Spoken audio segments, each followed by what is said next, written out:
सबसे पहले खैर मकदम और स्वागत करता हूँ। मैं अपने बड़ों से ये बताना चाहता हूँ कि मैं सीआरपीएफ से रिटायर्ड हूँ और अभी 31 जुलाई को रिटायरमेंट हुआ। किस्मती रही कि उसी दिन हालात विवाद के बद से बदतर हुए और 1 तारीख को कश्मीर से यहाँ पहुँचने के बाद हालात सब आपके सामने हैं। हमें जहाँ जैसी जरूरत पड़ी समाज की खिदमत में हम आज तक खड़े हैं और हमारे एक मिशन था जो हम नशे में बारे आज से ही काम कर रहे थे कि नशा मुक्त व्यवहार जो हरियाणा सरकार का भी मिशन है और देश का भी मिशन है।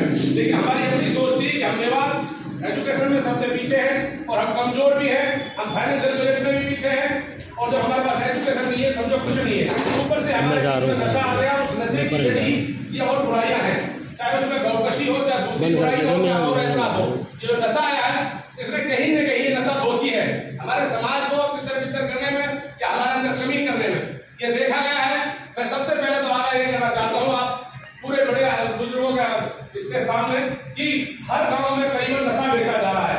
नशा बेचे बढ़ने वाले 3 से 4 लोग हर गांव में हैं जिनकी बाकायदा फाइलें लिस्ट हमारे पास है। प्रशासन के दोनों आला अधिकारियों से हमारी बात हुई, एसपी साहब के साथ उन्होंने आश्वासन दिया जल्द ही नारकोटिक्स टीम गठन कर इनको जल्द गिरफ्तार कर शराबों के पीछे भेजा जाएगा। लेकिन कहीं न कहीं सामाजिक तौर पर जिस तरह हम काम करते हैं हम चाहते हैं कि सामाजिक लेवल पर इस तरह रोक लगे।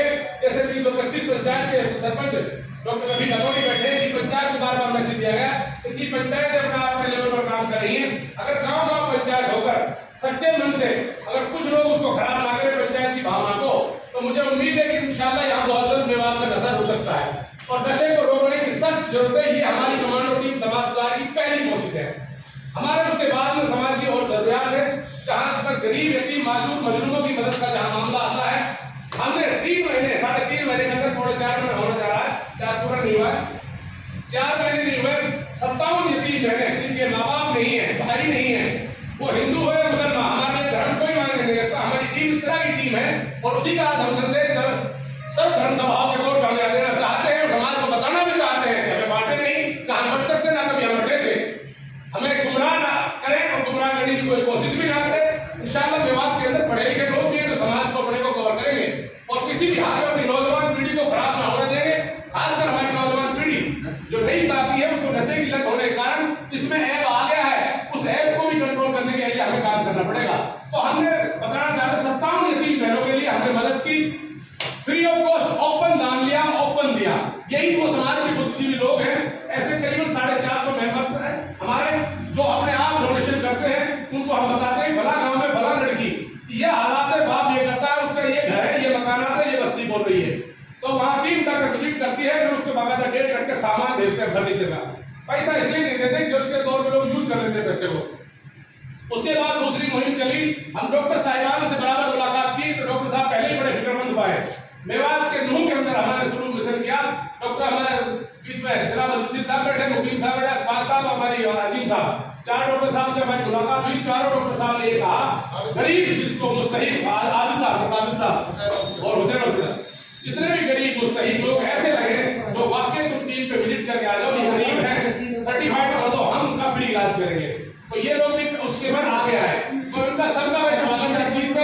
मैं तो यही कहूंगा अगर एक पॉजिटिव सोच जब हमारे इलाके में चलेगी, मुझे लगता है नैरेटिव खत्म हो जाएगा और नैरेटिव को आज खत्म करने की जरूरत है। तो मैं यही कहूंगा कि हमारी दूसरी कोशिश थी। तीसरी बात आती है हमारी एजुकेशन की। एजुकेशन की जनाब बात यह है कि अगर हम देखा जाए हमारे पास उस पर एनजीओ के थ्रू टीचर्स है हमारे, ऑन ग्राउंड पे उतने टीचर्स नहीं है। जितना टीचर्स भर्ती किए गए हैं बाकी चेक करने पर पता चलता है कि टीचर्स एनजीओ के भी नहीं पहुंच रहे, लेकिन काम उनसे अच्छा निकल रहा है, कम तनख्वाह पे अच्छा काम हो रहा है। हम उम्मीद करते हैं कि 1000 टीचर विवाद के लिए लेके वो 15-15 16 हजार जो सैलरी दी जाती है इन एनजीओ के थ्रू और 1000 टीचर और लिए जाए, जनाब आला अधिकारियों के नोटिस में डाला जाए। डीसी साहब की पावर होती है, अगर 1000 या 2000 टीचर्स ऐसे 10-15 हजार से और गांव से वॉलंटियर लड़के ले लिए तो उसी गांव से ले लिए तो गांव के बच्चे वॉलंटियर होकर अपने गांव के बच्चों को पढ़ा लेंगे, सरकारी स्कूलों का दर्ज बढ़ जाएगा और हमारा हर आदमी भाई प्राइवेट स्कूलों में नहीं पढ़ा सकते। आज के हालात जिस तरह के बेरोजगारी है, एक इस चीज पे हमारी अगली मुहिम है। चौथा हम बात करते हैं हेल्थ पे। जनाब हेल्थ का जो सामने है, हमने आपको साल को बताया था रात में, हमारे मेडिकल कॉलेज हॉस्पिटल सबसे बड़ा हॉस्पिटल है, उसमें एक भी सर्जन नहीं है। जनाब जब सर्जन नहीं होगा तो हॉस्पिटल की कैसे तरक्की होगी? मशीनों का क्या हालात है, हमारे चेयरमैन साहब बैठे हैं। अब रही बात रोडों की और शहर की बात, चेयरमैन साहब लगे होंगे, वो बजट किस कारण रुका है वो चेयरमैन साहब जानते हैं। लेकिन हमें उम्मीद है चेयरमैन साहब जिस तरह ऑनेस्ट है, इलाके में अपने शहर में काम करेंगे और मैं करना चाहिए और दिल खोल के करना चाहिए चेयरमैन साहब के शहर में काम।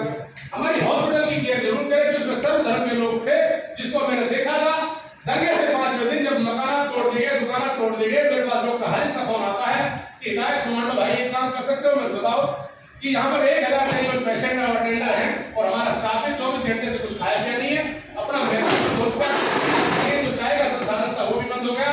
अगर यहाँ पर रोटी पहुंचा तो पेशेंट हो सकते हैं, नहीं तो आपका भी बच रही, कैजुअलिटी हो सकती है।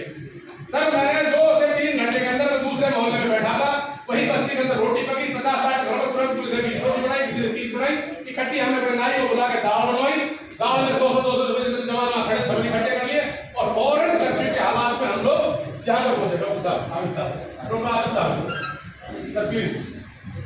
तो मैं यही कहूंगा कि देखो काम करने की जरूरत है। जब वहां गए वहां हालात देखे, वहां हमारे हिंदू भी थे, हमारे मुसलमान भी थे, वहां मानवता शर्मसार थी, वहां हर आदमी परेशान था, वहां बिल्कुल टूट पड़े। 3 से 4 हजार रोटी लेके गया मैं, आधे घंटे में रोटियां साफ हो गई। लगातार 4 दिन तक रोटी लेकर गया, दोनों टाइम गया, गांव बस्ती ने मुझे कोऑपरेट किया।